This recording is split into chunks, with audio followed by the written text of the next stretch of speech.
آج ہم اس شخص کی انوکھی کہانی آپ کو سنانے جا رہے ہیں جو قانونی طور پر قتل ہو چکا تھا۔ اس کے قتل کے جرم میں کچھ لوگوں کو سزائیں بھی ہو گئی، مگر حیرت انگیز طور پر یہ شخص 47 سال بعد اپنے گھر واپس آ گیا ہے۔ اردو پوائنٹ کی ویڈیوز دیکھنے کے لیے ہمارا چینل سبسکرائب کیجیے اور بیل کے آئیکن پر کلک کیجیے تاکہ آپ ہماری تمام آنے والی ویڈیوز سے باخبر رہ سکیں۔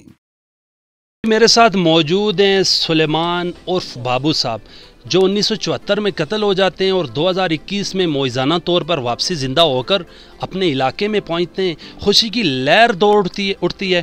ان کے ساتھ کے سارے بہن اور بھائی اپنی موت مر جاتے ہیں۔ یہ کہانی کیسی ہے ہم سلیمان صاحب سے پوچھتے ہیں۔ چاچا جی، پہلے تو آپ کو مبارک ہو، آپ کو اللہ پاک نے نئی زندگی دی اور آپ اپنے لوائقین سے آ کے ملے ہیں۔ ہمیں بتائیں یہ 1974 کو واقعہ کیا ہوا تھا جب آپ کی عمر 18 سال تھی، اب آپ کی عمر 67 سال ہے۔ میں کوہلا بازار میں تھا تو میرا جو بڑا بھائی ہے وہ پنڈی گئے ہوئے تھے، تو میں انتظار کرتا رہا ہوں کافی دیر، ان کا واپس نہیں آیا جب، تو پھر میں مغرب کا ٹائم ہو گیا۔ مغرب کے ٹائم پھر میں تقریباً کوہالے سے چل پڑا، تو یہ پھر آیا آپ نے یہ جو راستہ اوپر جندروں کے پاس کاسے اوپر سے یہ جو راستہ جاتا ہے، اس راستے میں اوپر جاتے جاتے ہوئے آگے گھاس تھا بہت بڑا جمع کیا ہوا ایک جگہ میں، اس کے پیچھے کوئی آدمی چھپے ہوئے تھے، تو وہ اٹھے تو اٹھ کے رومال انہوں نے میرے منہ پہ پھینک لیا، باندھ دیا۔ پہلے کوئی جب کڑپا ہوا، لیکن وہ 3 آدمی تھے، میں ایک تھا۔ ادھر وہ سودا شودا بھی انہوں نے گرا دیا، تو مجھے پھر پتنی اٹھا لیا، کیا کیا، بوری بند کر لیا، کوئی پتہ نہیں لگا۔ تھوڑی دیر بعد مجھے ہوش ہی نہیں نا، میں زندہ مرنے کا کوئی پتہ نہیں چلا مجھے۔ تو انہوں نے وقوع جو وہاں پہ بنایا وہ قتل کا تھا، یہ بات صحیح ہے۔ وہ وہاں پہ خون بھی تھا، کیا پتہ خون بازار سے لائے، گھر سے لائے، کدھر سے آئے، خون بھی پھینکا، سودا مزہ بھی میرا ادھر پھینکا، نسوار کی ڈبی پھینکی، مطلب باسکٹ، رومال، یہ بھی پھینک دیا۔ تو وہ مجھے گئے اغوا کر کے لے گئے، قتل مجھے نہیں کیا، اغوا کر کے لے گئے۔ پھر مجھے جب وہ ہوش میں آیا، میں جب پتہ نہیں 2 دن بعد ہوش آیا، 1 دن بعد آیا، مجھے تو نہیں پتہ اس بات کا، لیکن میں نے جب دیکھا تو ایک جگہ پہ گیٹ لگا ہوا، اندر اور بھی آدمی تھے بہت سارے، اور وہاں بہت سارے گدے کھڑے تھے، تو بس لوگ کام کر رہے تھے، وہ مٹی اور ریت نکال کے بیلچوں کے ساتھ گدے کے اوپر ڈالتے ہوئے، گدے پھر لے جانے والے دوسرے آدمی تھے وہ لے جاتے تھے باہر، یا کہیں کھڑ لے جاتے رہے، اس بات کا کوئی پتہ نہیں لگا۔ مجھے بھی یہ پتہ نہیں کہ وہ کون سی جگہ ہے، کون سی جگہ نہیں ہے، پنجاب ہے، سندھ ہے، کراچی ہے، کہ کون سی جگہ ہے، مجھے اس بات کا کوئی علم نہیں ہے نا، کیونکہ میں کبھی ادھر لاہور سے آگے نہیں گیا ہوں، کراچی پنڈی سے آگے نہیں گیا تھا۔ تو جب میں نے دیکھا تو مجھے بھی خوف آ گیا دیکھ کے جگہ کا اور کام کا۔ کہتے بھائی ہم لوگ نے تو آپ کے پیسے دے دیے ہیں، آپ ہی تو کام کریں۔ ابھی تقریباً 18 سال ان کی کسٹڈی میں رہ کے، 18 سال کے بعد ایسا ہوا کہ تقریباً 6 میں انہوں نے پھر زنجیر میرے کھول دیے، پھر میں آزاد ہو گیا ہوں، مطلب 6 مہینے پھر ادھر ہی میں رہا ہوں میں کہ تاکہ ان کو صحیح یقین آ جائے، پھر موقع ملے گا تو کہیں بھاگ جاؤں گا، اپنی جان تو بچاؤں گا، یہاں سے نکلوں گا۔ تو ایک دن ایسا ہوا کہ وہ میں نے دیکھا تو ادھر جو ہمارے پاس رفل والا تھا وہ کرسی میں بیٹھا تھا اور سو گیا۔ کھراٹے کی آواز آئی مجھے، میں کہا یار ابھی تو سو گیا ہے، ابھی گیٹ چھلانگا، آہستہ آہستہ باہر نکل گیا۔ میں باہر نکلا جب میں نے پھر دوڑ لگا دی، 10 گھنٹے میں چلتا رہا ہوں، بلکہ نس کے، کبھی کانٹے آ جاتے راستے میں، کبھی پہاڑ آ جاتے، کبھی کیا آتا، بڑی مشکل سے ادھر سے دوسری طرف سے چکر لگا کے پھر ادھر سے اوپر چڑھ جاتا۔ بس تقریباً 10 گھنٹے میں چلتا رہا ہوں تو روڈ آیا پکا۔ روڈ جب پکا آیا تو بس میں روڈ میں پہنچا، کوئی اللہ پاک نے ایسا سیدھا کام کر دیا کہ بس آ گئی، ہاتھ دیا اس کو، وہ رک گئی، تو بس میں بیٹھ گیا۔ میں تو انہوں نے پوچھا بھائی کرایہ شرح، میں کرایہ تو انہوں نے کیا دیکھ میری حالت دیکھ لے، کانٹے لگتے رہے، کپڑے پاٹ کے، جوتی لے گئی، خون ہی خون پیروں سے آ رہا۔ تو تقریباً اتنا مجھے اندازہ ہے کہ 9 اور 10 گھنٹے کے درمیان جا کے بس کراچی میں پہنچی ہے۔ ادھر جا کے انہوں نے ملا دیا، مچھی جھینگے کی کمپنی ہے، وہاں میں چلا گیا تو وہاں جا کے کام کیا، کنٹین تھی وہاں، ایک سیکورٹی والا تھا، وہ کہیں تو ریویلیاں کے رہنے والا تھا ایک آدمی. تو پھر کام کرتے کرتے تقریباً 2-3 سال گزرے، وہ بھی آتا جاتا رہا. اس نے دیکھا تو اس نے ایک دن میرے سے پوچھا بیٹا کوئی آپ کا ہے؟ کوئی بھی نہیں ہے بابا میرا. 2-3 سال کام کیا، اس کے بعد انہوں نے مجھے دیکھا بھائی نماز پڑھتا ہے، اچھا بچہ شریف بچہ ہے گا. وہ مجھے ساتھ لے گئے. پہلے پوچھا بھائی شادی کریں بیٹا آپ کی شادی کرا دیتا ہوں. انہوں نے میری شادی کروا دی. آپ کی شادی کس جگہ میں ہوئی ہے، کس نے کروائی ہے؟ یہ وہ اسی شخص نے کروائی ہے جو وہاں سیکورٹی گارڈ تھا، سید صاحب مطلوب شاہ بانڈی عطائی خان کا، ادھر ویلیوں میں آ گیا، گاؤں آتا ہے، اس میں رہتا تھا. تو اس نے بولا بھائی میں تمہاری شادی کراتا ہوں. میں پھر سعودی عرب چلا گیا، مدینہ پاک بھی 11 سال تقریباً ادھر رہا ہوں. 2 حج کیے ماشاء اللہ، 50-60 عمرہ بھی کیا ماشاء اللہ الحمدللہ. پھر میں ادھر سے پیسے جیسے بیچتا رہا ہوں ادھر جدھر سے میں نے شادی کی ہے. ان کو میں نے سمجھا بھائی یہی میرے ماں باپ بہن بھائی یہی ہیں سارے، بس کوئی بات نہیں. پھر بعد میں ان کے ساتھ بھی کلیش ہو گئی ہے، مطلب 2 بچے بچی پیدا بھی ہوئے ہیں. وہ وائف ہی میری فوت ہو گئی. مجھے یہ بات بتائیں، جب آپ 18 سال قید میں رہیں اغوا کاروں کے، یہاں پر تو کہا گیا کہ ختم ہو گئے، قتل ہو گئے، آپ کی قبر جہاں پر آپ کو قتل کیا وہاں پر پتھر شتر رکھ کے دعا بھی لوگ کرتے تھے. تو آپ کو اغوا کاروں کے ہوتے ہوئے ذہن میں نہیں آیا کہ میرا گاؤں فلاں جگہ ہے، میرے آبا و اجداد ہیں، میرے والدین ہیں، میرے بھائی ہیں، بہنیں ہیں، وہاں پر رہتے ہوئے ذہن میں نہیں آیا؟ پھر آپ جب نکلے ہیں اغوا کاروں سے بھاگ کے نکلے ہیں، پھر بھی آپ کے ذہن میں نہیں آیا کہ میں اپنے بزرگوں کے پاس جاؤں، اپنے آبا و اجداد کے پاس جاؤں؟ بس ہے تھا سارا کچھ ذہن میں، اپنے گاؤں کا بالکل مجھے خیال تھا، بھائیوں کا بھی خیال تھا. یہ نہیں کہ ہم 6 بھائی تھے، تو بس میرے دل میں یہی تھا کہ وہ بھی شاید مر گئے ہوں سارے، کون زندہ ہوگا، اتنا عرصہ گزر گیا. بس یہ کوئی یا تو رب کی طرف سے حکم نہیں ہوا، روزی پانی کی طور کا تھا نہیں، دل میں یہ بات اٹھی نہیں ہے. جب کل باغ میں گیا ہوں بازار میں تو مجھے دیکھا تو میں سوچا بازار، پہلے میں پوچھا کہ بھائی بازار کدھر ہے کل باغ کا. برابر ابھی نیچے ہو گیا تھوڑا، پہلے روڈ اوپر تھا پہلے، اس رستے کا بھی مجھے کوئی پتہ نہیں چلا گا. وہ نشان تبدیل ہو گئے، سارا کوئی نئی دنیا آ گئی، زمین نئی بن گئی.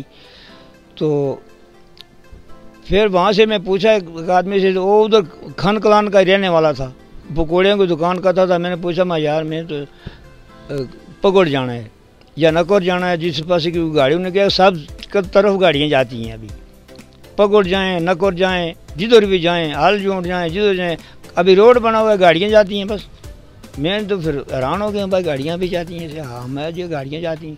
تو میں پھر وہاں جہاں اڈا تھا ہمارے جیپن شپوں کا یا سوزوکیوں کا، میں ادھر سے جا بتا، ادھر کچھ 2-4 عورتیں بیٹھی ہوئی تھی اس علاقے کی، وہ باتیں کرتی تھی ہماری زبان میں.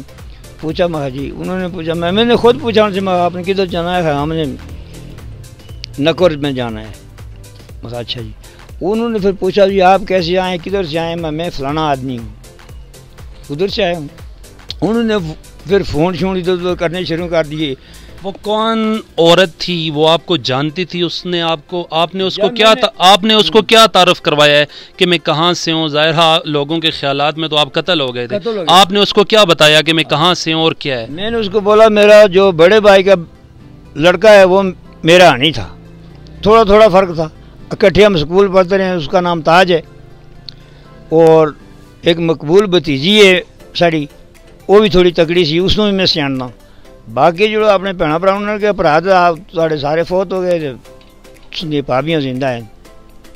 تو اس لڑکی نے پھر فون کیا اس میری بھتیجی کو، مقبول کو، وہ بھی زندہ ہے ماشاءاللہ الحمدللہ. تو اس نے بولا بھائی ٹھیک ہے یہ ہمارے چاچا ہیں، ان کو ساتھ لاؤ. ہم سوزوکی پہ آ رہے تھے، پیچھے سے ایک ٹوٹا گیا تھا، ٹوٹے کی چھت پہ یہ بیٹھے ہوئے تھے ماجد صاحب. ان کو آپ نے کیسے بچانا؟ آپ میں جب نے نہیں پہچانا، اس لڑکی نے مجھے بولا کہ یہ آپ کا سکا بھتیجا ہے. اچھا. پھر آگے جا کے ٹوٹا کھلوتا ہماری سوزوکی بھی جا کے کھلوتی، اس لڑکی نے بلایا ان کو بھائی ادھر آؤ. وہ آئے تھا کہ یہ آپ کے چاچا ہو رہے ہیں جو گھومے تھے. پھر یہ بھی اسی سوزوکی پہ ہمارے ساتھ ہو گئے، تھوڑے چلے، پھر آگے مطلب پگوڑ کا اسٹاپ آ گیا، ادھر جا کے نکلے، ادھر رہتے تھے مطلب یا پھر گھر لے گئے مجھے. آپ اب یہیں پہ رہیں گے یا جس جگہ پر آپ رہتے تھے وہیں پہ واپسی جائیں گے؟ نہیں، میرے تو انشاءاللہ ارادہ تھا کہ یہاں ہی رہوں گا، لیکن یہ ہے کہ میں جہاں پر یہ دوسری شادی کی ہے وہ خاندان بہت اچھا ہے، تو اس لیے ابھی میں یہ نہیں کہہ سکتا کیونکہ ان کی میری جو وائف ہے اس کے بھتیجے ہیں، اس کا بھائی ہے، وہ بھی بیمار ہے، 2-3 دفعہ اس کو اٹیک ہوا ہے، تو ابھی میں تو یہ اس کو نہیں کہہ سکتا ہوں ان کو چھوڑ کے میرے ساتھ جائیں۔ چاچا جی 47 سال پہلے سرکل بکوٹ ایبٹ آباد کیسا تھا اور 47 سال بعد کیسا ہے؟ 47 سال کے بعد میں جب ادھر آیا ہوں تو یہ نام میں نے دیکھا، وہ نہ وہ پگڑ ہے، نہ وہ نکور ہے، نہ وہ کھان ہے۔ کیوں؟ اس وقت دور دور مکان ہوتے تھے، ابھی ایک جگہ میں اسی ڈوگی میں ایک ہماری ڈوگی ہوتی تھی، 2 دن وہ حال چلاتے تھے ہم، تو وہ نہیں ختم ہوتی تھی۔ ابھی اس میں 4-5 مکان بن گئے ہیں۔ ابھی کیا پتہ چلتا، اس وقت مکان بھی سب کچے تھے، ابھی تو سب وہ چادروں پہ مکان بن گئے بس۔ 47 سال پہلے لوگ کیسے تھے، 47 سال بعد لوگ کیسے ہیں؟ رویے میں کوئی تبدیلی آئی ہے؟ کیسا محسوس کر رہے ہیں آپ؟ رویے میں تو ہم جو ہمارا زمانہ تھا اس وقت زیادہ ہمدردی تھی، بلکہ اپنوں سے تائے چاچے رشتہ دار انہوں نے زیادہ محبت ہوتی تھی، بلکہ تو یہ جڑی محبت انہوں نے میرے نال اظہار کیا میرے پتریاں نے، یا پتریاں نے، ابھی تو میرے پتریے ہیں، انہوں دے گئے پتر ہیں، اگر انہوں دے ہی پتر ہو گئے۔ چاچا جی آپ کی دشمنی تھی کیا تھا جب آپ کو 1974 میں اغوا کیا گیا، قتل کیا گیا بقول ان کے، لیکن آپ اغوا ہو گئے؟ جنہوں نے آپ کو اغوا کاروں کے حوالے کیا وہ لوگ کون تھے؟ آپ کے علاقے کے تھے؟ اور ان کی آپ سے کیا دشمنی تھی؟ دشمنی کوئی بھی نہیں تھی ہماری، کسی کے ساتھ بھی کوئی دشمنی نہیں تھی۔ پتہ نہیں وہ کاروں کے آگے مجھے انہوں نے کیوں بیچا یا کیا کیا ہے، اس کا بات کا مجھے تو نہیں پتہ۔ جی میرے ساتھ موجود ہیں سلیمان صاحب کے بھتیجے۔ انہوں نے سلیمان صاحب کو نہیں دیکھا تھا، یہ پتہ تھا کہ ہمارے چاچا محترم کو قتل کر دیا گیا ہے، لوگوں نے قتل کر دیا ہے، ان کے جنازے کو دریا میں پھینک دیا گیا، ان کی لاش کو دریائے جہلم کے نظر کر دیا گیا۔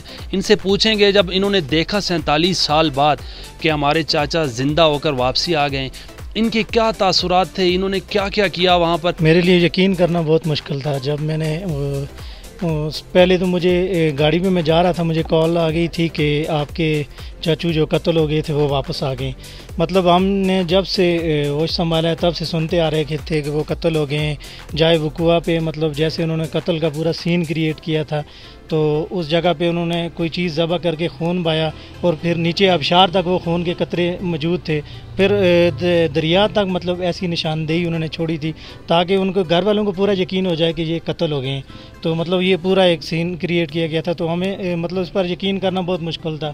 ایک ایسی چیز تھی کہ میں سن کے شاک ہو گیا، تو سمجھ نہیں آ رہی تھی کہ یہ کیا ہو رہا ہے، 47 سال بعد وہ کیسے زندہ ہو سکتے ہیں یا کیسے واپس آ سکتے ہیں۔ تو جب میں نے ان کو دیکھا، انکل کو جب میں نے دیکھا پہلی دفعہ، پہلی ملاقات فیملی میں میرے ساتھ ہی ان کی ہوئی، تو جب میں نے ان کو دیکھا تو میں نے پہچان لیا کہ کیونکہ ہمارے چچو کی شکل ان سے مشابہت کرتی ہے۔ پھر آپ نے ان کو کس طرح پہچانا؟ تصویر سے پہچانا، شکل سے پہچانا، آئیڈینٹی کارڈ دیکھا، کس طرح پہچانا آپ نے؟ نہیں، میں نے جب ان کو بائی فیس دیکھا تو مجھے 50% جو ہے نا یقین ہو گیا تھا کہ یہ ہمارے چاچو ہی ہیں، کیونکہ ان کی شکل ہمارے چاچو کے ساتھ، ابو کے ساتھ زیادہ مشابہت کرتی ہے، تو اس لیے مجھے یقین ہو گیا تھا کہ یہ وہی ہیں۔ پھر میں ان کو گاڑی سے اتار کے گھر پہ لے گیا ہوں، پھر وہاں جا کر ان کو بٹھایا، تو مطلب یہ کسی کو بھی یقین نہیں ہو رہا تھا، گھر والوں کو بھی، سب کو بھی، مطلب سب ایک حیران ہو گئے تھے کہ یہ کیا ہو رہا ہے، مطلب کسی کو سمجھ نہیں آ رہا تھا، کیونکہ ہم نے مطلب جب اپنے بڑوں سے سنتے آ رہے ہیں، کیونکہ اس وقت میری پیدائش تو نہیں ہوئی تھی، کیونکہ یہ 47 سال پہلے کا واقعہ ہے، تو ہم جو سنتے آ رہے تھے کہ ان کو قتل کر دیا گیا تھا، اس کے بعد مطلب جتنے بھی FIR ہوئی تھی وہ سارے معاملات چلتے رہے، تو یقین نہیں ہو رہا تھا۔ پھر انہوں نے مجھے جب اپنا ID کارڈ دکھایا، تو وہ جب میں نے ID کارڈ دیکھا اس پہ ہمارے دادا جی کا نام لکھا ہوا تھا، تو ان کا جو پہلے نام تھا وہ نام تو تبدیل تھا لیکن دادا جی کا وہی نام تھا۔ تو پھر جب انہوں نے کچھ ایسی باتیں کی ہیں، پرانی باتیں جب انہوں نے یاد دلائی، تو پھر یقین ہو گیا کہ یہ ہمارے چاچو ہی ہیں۔